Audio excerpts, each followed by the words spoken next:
অন্তর্বর্তী সরকারের সফলতার ঝুলিতে রয়েছে 12 ফেব্রুয়ারির মতো শান্তিপূর্ণ নির্বাচন ও শেখ হাসিনার মৃত্যুদণ্ডের রায়। তেমনি আছে বাজার সিন্ডিকেট নিয়ন্ত্রণ করতে না পারা, হাদি হত্যা ও আইন শৃঙ্খলা অবনতি সহ অনেক ব্যর্থতা।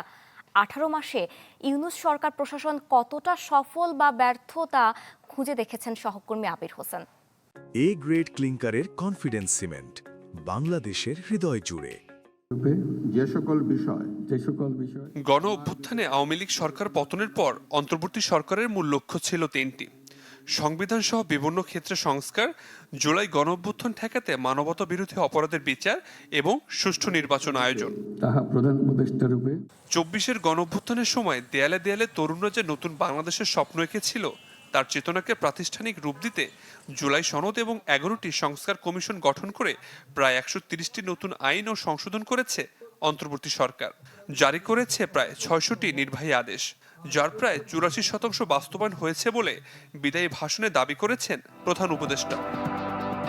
গুরুত্বপূর্ণ সংস্কারগুলোর মধ্যে আছে বিচার বিভাগকে স্বাধীন করতে আলাদা সচিবালয় গঠন, বিচারক নিয়োগে স্বচ্ছ কাঠামো এবং দেওয়ানি ও ফৌজদারি আইনে সংস্কার। এছাড়া শেখ হাসিনার মৃত্যুদণ্ডের রায় ও শান্তিপূর্ণ জাতীয় নির্বাচন আয়োজনকে ডক্টর ইউনূস সরকারের সফলতা হিসেবে দেখছেন বিশ্লেষকরা।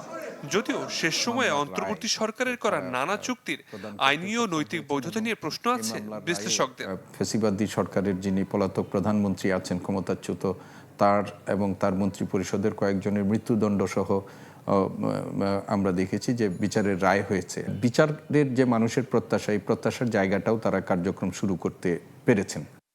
আমানত শূন্য ব্যাংক খাত আর 15 বিলিয়নের নিচে নামা রিজার্ভকে 1.5 বছরে $32 বিলিয়ন তুলে এনেছে ইউনূস সরকার। এটিকে গুরুত্বপূর্ণ পরিবর্তন বললেও অর্থনীতিবিদদের মতে দেশের অর্থনীতি এখনো পুরোপুরি ঘুরে দাঁড়ায়নি। কিছুটা হলেও অগ্রগতি একটা হয়েছে। তার মধ্যে একটা আমরা যেটা বলা যায় যে বাংলাদেশ ব্যাংকের বৈদেশিক মুদ্রার রিজার্ভটা বেড়েছে। স্বল্প আয়ের জনগোষ্ঠী যারা, তাদেরকে যে দুর্দশার মধ্যে পেয়েছিল, সেই দুর্দশা থেকে আপনার অন্তর্বর্তী সরকার মূল্যস্ফীতি কমিয়ে তাদের জন্য কোনো সুফল বয়ে আনতে সক্ষম হয়নি। অন্তর্বর্তী সরকারের আমলে আইন শৃঙ্খলা পরিস্থিতির অবনতি এবং মব সহিংসতা নিয়ে উদ্বেগ ছিল মানবাধিকার সংগঠনগুলো। আর শেষ সময় হাদি হত্যা এবং অপরাধীকে ধরতে না পারায় সমালোচনা কুড়িয়েছে ইউনূস প্রশাসন।